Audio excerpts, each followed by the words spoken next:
Hello student. अब हम लोग मैथ्स का ये अगला चैप्टर स्ट्रेट लाइन शुरू कर रहे हैं। तो यहाँ पर उन्होंने जब चैप्टर की शुरुआत करी तो बेसिक कोऑर्डिनेट ज्योमेट्री में पॉइंट्स को लेकर के कुछ कंसेप्ट थे जो हम लोगों ने पिछली क्लासेस में कर रखे थे। तो उनके साथ एक इंट्रोडक्शन दिया। तो पहली बात तो उन्होंने बता दी कि डिस्टेंस बिटवीन टू पॉइंट्स, कोई पॉइंट पी है जिसके कोऑर्डिनेट x1 y1 है, दूसरा क्यू है जिसके x2 y2 है।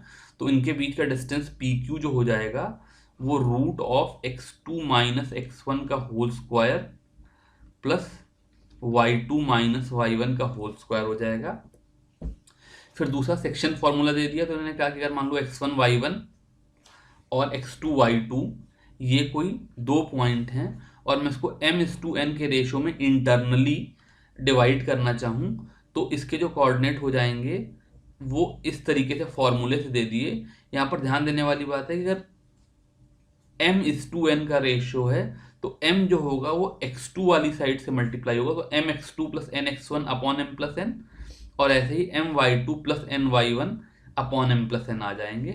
और अगर मैं m और n को इक्वल कर दूं यानी कि जो रेशियो हो जाएगा वो 1:1 का हो जाएगा, तो फिर जो मेरा मिडिल पॉइंट आ जाएगा वो x1 प्लस x2/2 और y1 प्लस y2/2 आ जाएगा। ये मैं थोड़ा जल्दी जल्दी करा दे रहा हूँ बिकॉज आपने ऑलरेडी कर रखा है। तीसरी बात इन्होंने एक फॉर्मूला दिया एरिया ऑफ ट्राइंगल का। तो मेरे पास अगर कोई तीन पॉइंट पी क्यू आर इस तरीके से हों जिनके coordinate x1 y1 x2 y2 और x3 y3 हों, तो area of triangle half of mod of x1 into y2 minus y1 plus x2 into y3 minus y1 और x3 into y1 minus y2 हो गया। तो इसको याद रखने का एक तरीका है कि 1 2 3, जैसे हम लोग वेक्टर प्रोडक्ट में नहीं करते थे, साइकिल चलाते थे, तो वैसे ही अगर पहला टर्म तुमने x1 लिया है तो उसके साथ y2 माइनस y3 आ जाएगा, दूसरा x2 लिया है तो उसके साथ y3 माइनस y1 आ जाएगा, और तीसरा x3 लिया है तो उसके साथ y1 माइनस y2 आ जाएगा। पूरे का मॉड लगा के हाफ से मल्टीप्लाई कर दोगे, एरिया ऑफ ट्राइंगल आ जाएगा। यहीं से अगर इस चीज की वैल्यू जीरो आ जाए तो इसका मतलब एरिया ऑफ ट्राइंगल जीरो है। इसका मतलब जो मेरे पॉइंट पी क्यू आर हैं वो एक लाइन पे लाई कर रहे हैं, तो एक तरीके से कंडीशन ऑफ कोलिनियरिटी भी आ गई। अब यहां पर उन्होंने पहला नया कंसेप्ट दिया स्लोप ऑफ लाइन का। तो ये कह रहे हैं सपोज करो मेरे पास कोई लाइन एल है जैसे इन्होंने डायग्राम में दिखाई। तो ये लाइन अगर एक्स एक्सिस के साथ एंगल थीटा बना रही है तो स्लोप ऑफ लाइन, जिसको मैं स्मॉल m से डिनोट करता हूं जनरली, इसकी वैल्यू tan थीटा के इक्वल होगी। ठीक है, तो ऑब्वियसली अगर थीटा एक्यूट होगा तो यहां पर स्लोप की वैल्यू पॉजिटिव होगी। तो इस तरह की जो लाइन है वहां पर स्लोप पॉजिटिव है। और अगर सपोज करो कोई और केस हो जिसमें थीटा ऑब्ट्यूस हो तो यहाँ पे स्लोप m की वैल्यू नेगेटिव होगी। दो और स्पेशल केसेस होते हैं। अगर मेरी लाइन x एक्सिस के पैरेलल है तो यहाँ पर स्लोप की वैल्यू जीरो हो गई, बिकॉज पैरेलल का मतलब एंगल थीटा 0 डिग्री का हो गया, तो वहां पर tan थीटा की वैल्यू जीरो हो गई। और अगर जो मेरी लाइन l है वो x एक्सिस के परपेंडिकुलर है, ये 90 डिग्री है, तो यहाँ पे m की वैल्यू इनफाइनाइट हो गई। इस तरीके से हम लोग किसी भी लाइन का स्लोप निकाल सकते हैं। अब जब मैंने अभी स्लोप की बात बताई तो वो थीटा के टर्म में बताई, लेकिन समटाइम्स क्या होगा कि मुझे थीटा नहीं गिवन होगा। तो ये कह रहे हैं सपोज करो मेरे पास एक लाइन है जिसका एक पॉइंट पी x1 y1 और दूसरा point q x2 y2 given हो। तो इस पी क्यू के लिए स्लोप निकालने के लिए मैं क्या करूंगा, q से एक परपेंडिकुलर x एक्सिस पर ड्रॉप कर दूंगा r, और फिर P से इस लाइन QR पे एक परपेंडिकुलर डाल दूंगा M, ताकि मेरा ट्राइंगल PQM जो हो वो एक राइट एंगल ट्राइंगल बन जाए। ताकि मेरा ट्राइंगल PQM जो हो वो एक राइट एंगल ट्राइंगल बन जाए। इस राइट एंगल ट्राइंगल में जो मेरा हाइपोटेन्यूज है वो ये PQ हो गया, ये वाला एंगल थीटा हो गया, बिकॉज ये दोनों देखें तो ये करस्पॉन्डिंग एंगल्स हैं, तो ये एंगल थीटा हो गया। अब अगर ये एंगल थीटा है तो यहां से tan थीटा की वैल्यू QM बाई PM आ जाएगी। तो Q और P के कोऑर्डिनेट तो मुझे पता है, M जो है वो P के जैसी सेम हॉरिजॉन्टल लाइन पे है और Q के जैसी सेम वर्टिकल लाइन पे है। तो M का x कोऑर्डिनेट x2 और y कोऑर्डिनेट y1 हो जाएगा। तो यहां से QM की वैल्यू x2 तो सेम है, y2 माइनस y1 और पी एम की वैल्यू x2 माइनस x1 आ जाएगी, तो tan थीटा की value y2 minus y1 by x2 minus x1 आ जाएगी, यानी कि change in y by change in x। ये तो मैं यहाँ पर आपको समझा रहा हूँ, हम लोगों ने डेरिवेटिव बहुत अच्छे से डिफरेंशिएशन फिजिक्स में पढ़ रखा है। तो tan थीटा, मैं वहाँ जब डेरिवेटिव बताता था तो मैं हमेशा बोलता था that slope of the curve, तो जो tan थीटा है वो स्लोप ऑफ द लाइन है। तो ये बेसिकली वही delta y by delta x type की चीज आ गई, जहाँ पे delta y is y2 minus y1 upon delta x is x2 minus x1। अच्छा, मैंने जो डेरिवेशन की इसमें मैंने एक्यूट एंगल वाली लाइन ली, लेकिन कैसी भी लाइन हो उसके लिए हमेशा एप्लीकेबल होगा, तो मैं अलग अलग करके दिखा नहीं रहा हूँ। अब अगर मेरे पास स्लोप आ गया तो मैं यहाँ से लाइंस के पैरेलल और परपेंडिकुलर होने की कंडीशन निकाल सकता हूँ। तो पैरेलल होने की कंडीशन तो बहुत सिंपल है, उसका मैंने डायग्राम भी नहीं डाला। अगर दो लाइनें पैरेलल हैं तो इसका मतलब उनका स्लोप इक्वल होगा। तो अगर m1 इक्वल टू m2 है तो इसका मतलब लाइनें पैरेलल हैं। परपेंडिकुलर वाले केस में क्या करेंगे, इन्होंने यहाँ पे एक डायग्राम से दिखाया कि सपोज करो L1 और L2 दो लाइनें हैं जो कि आपस में परपेंडिकुलर हैं। तो जो L1 का स्लोप m है, बल्कि मैं इसको m1 लिखूं, तो वो tan अल्फा है, और m2 का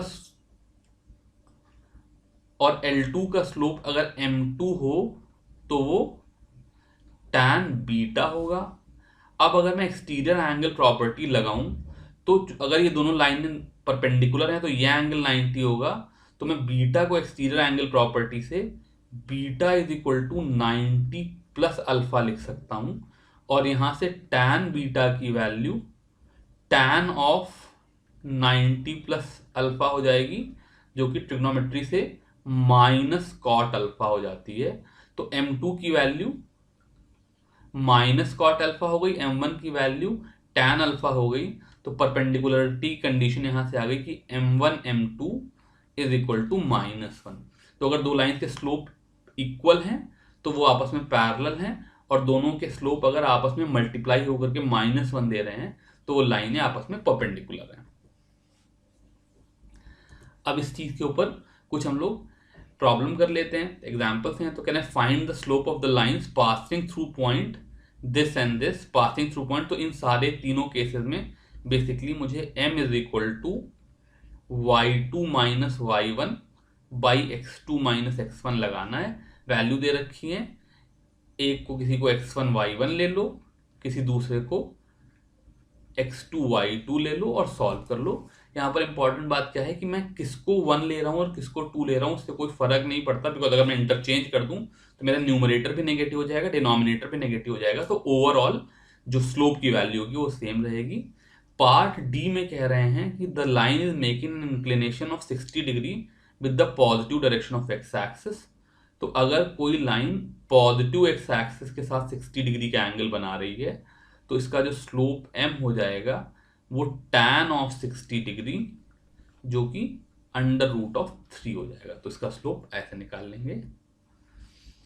अब अगला कंसेप्ट उन्होंने दिया एंगल बिटवीन टू लाइंस। तो ये कह रहे हैं सपोज करो मेरे पास ये लाइन L1 है, एक दूसरी लाइन L2 है, और इनके बीच का एंगल थीटा है। तो वास्तव में दो लाइन के बीच में दो एंगल बनेंगे, एक ऐसा एंगल थीटा, दूसरा एंगल फाई। लेकिन ये जो थीटा और फाई होंगे इसमें phi is equal to 180 minus theta हो जाएगा। तो मतलब मैं कोई भी एक एंगल निकाल दूं तो दूसरा अपने आप आ जाएगा। तो मुझे इस थीटा की वैल्यू निकालनी जो एक्यूट एंगल है। तो इन्होंने कहा कि अगर मैं इस फिर से एक्सटीरियर एंगल प्रॉपर्टी लगाऊं तो यहां पर देखो अल्फा 2 की वैल्यू, अगर यह एंगल थीटा है तो यह एंगल थीटा होगा। अल्फा 2 की वैल्यू अल्फा 1 प्लस थीटा है, इसका मतलब थीटा की वैल्यू अल्फा 2 माइनस अल्फा 1 है।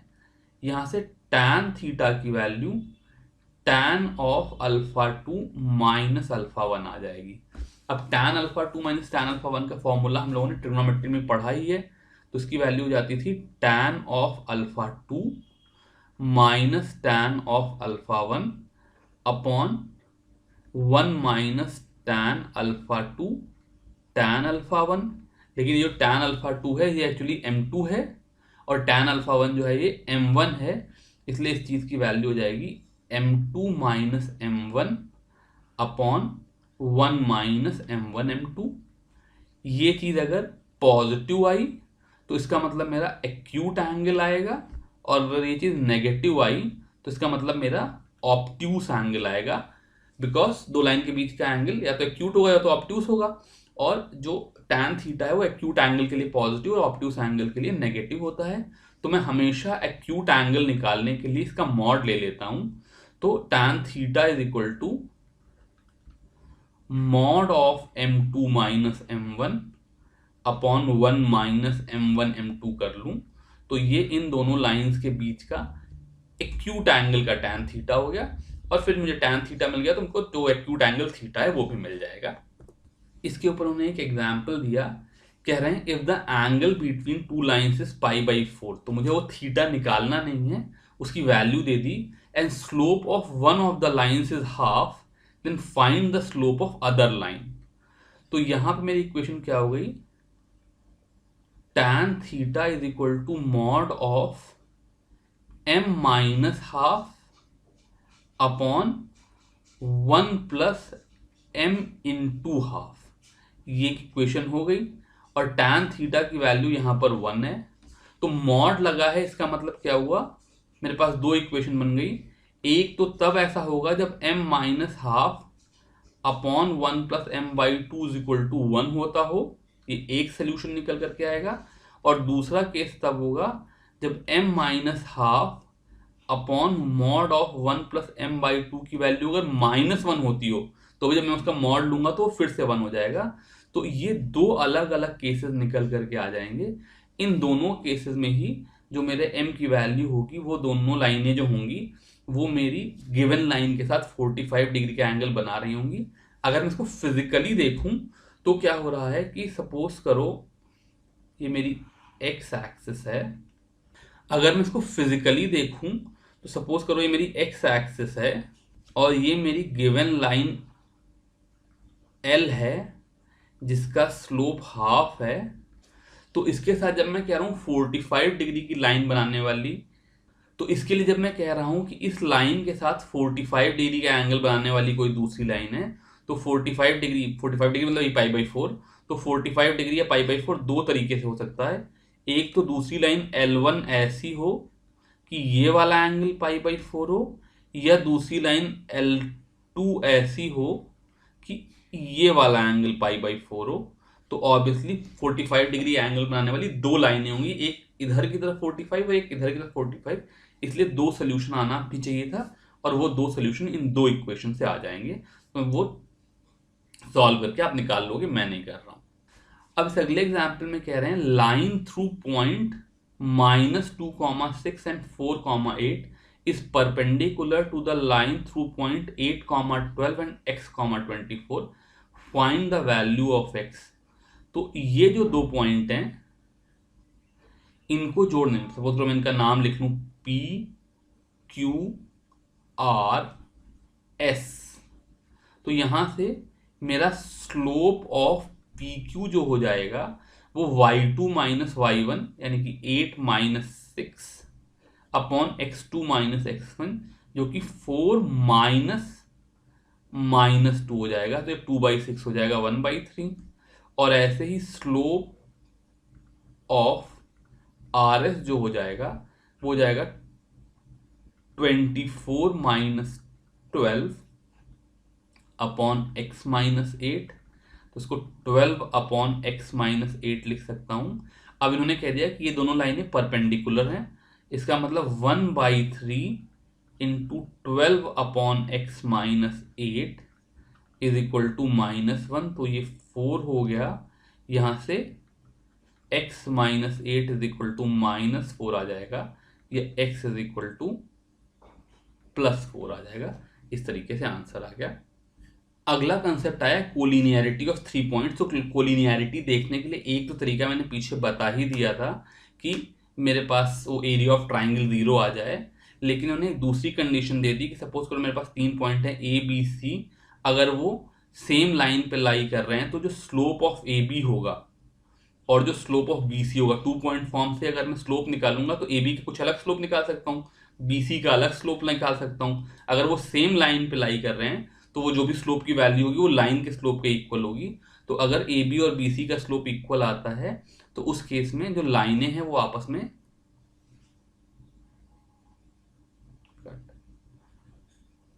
तो अगर ए बी और बी सी का स्लोप सेम आता है तो इसका मतलब पॉइंट ए बी और सी कोलिनियर हैं। तो इस पे इन्होंने एक प्रॉब्लम दे दिया, कह रहे हैं 3 point P Q and R lie on the line show that ये कंडीशन होल्ड करेगी। तो अगर मैं यहां से पी क्यू का स्लोप निकालूं, स्लोप ऑफ पी क्यू, तो वो हो जाएगा y1 minus k upon x1 minus h, और स्लोप ऑफ पी आर अगर मैं निकालूं तो स्लोप ऑफ पी क्यू जो हो जाएगा, अब वो मैं y1 minus k upon x1 minus H भी लिख सकता हूँ, k minus y1 upon h minus x1 भी लिख सकता हूँ। अब यहाँ पर एक बहुत ही इंपॉर्टेंट चीज़ है, हमें हमेशा अपने जो डेरिवेशन है उनमें क्या एंड रिजल्ट लाना है उस चीज़ को देख करके काम करना चाहिए। तो चूंकि यहाँ पर मैं k माइनस y1 और h माइनस x1 देख रहा हूँ, तो मैं स्लोप ऑफ पी क्यू को k minus y1 upon h minus x1 लिखूंगा। अब जैसे मैंने लाइन पी क्यू ली, वैसे ही मैं दूसरा जो स्लोप ले सकता हूँ पी आर भी ले सकता हूँ, क्यू आर भी ले सकता हूँ। जो यहाँ पर दूसरी चीज मुझे दिखाई दे रही है वो x2 माइनस y1 और x2 माइनस x1 दिखाई दे रही है, इसलिए जो दूसरी चीज लूंगा वो मैं स्लोप ऑफ क्यू आर ही लूंगा, बिकॉज उसी में खाली x2 x1 y2 y1 है।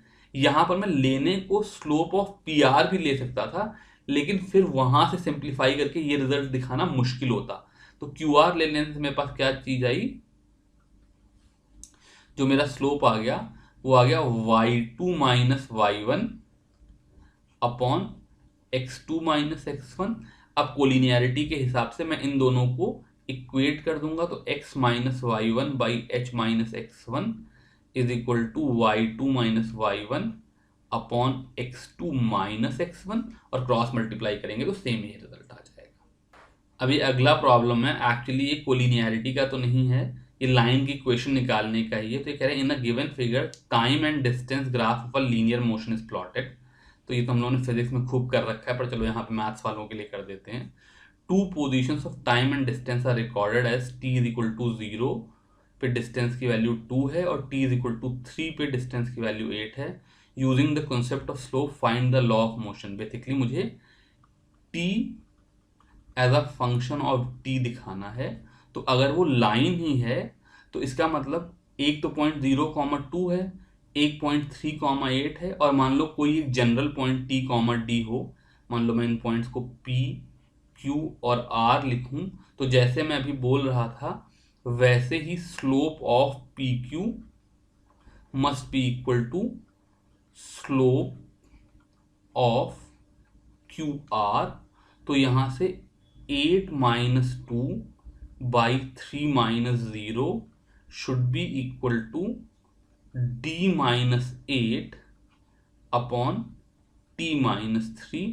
तो ये 6 बाई 3 कैंसिल होकर के 2 हो गया, क्रॉस मल्टीप्लाई करूं तो 2t minus 6 is equal to d minus 8, या d is equal to 2t plus 2। ये रिलेशन आ जाएगा, जो कि एक तरह से लाइन की इक्वेशन आ गई। लाइन की इक्वेशन हम लोग अगले पार्ट में डिटेल में पढ़ेंगे। तो इस तरीके से मैं d और t में रिलेशन निकाल सकता हूं। इसके साथ ही हमारा ये वाला जो पहली एक्सरसाइज वाला कंसेप्ट था वो खत्म हुआ। अब आप लोग आराम से इसकी एक्सरसाइज करो। Thank you very much.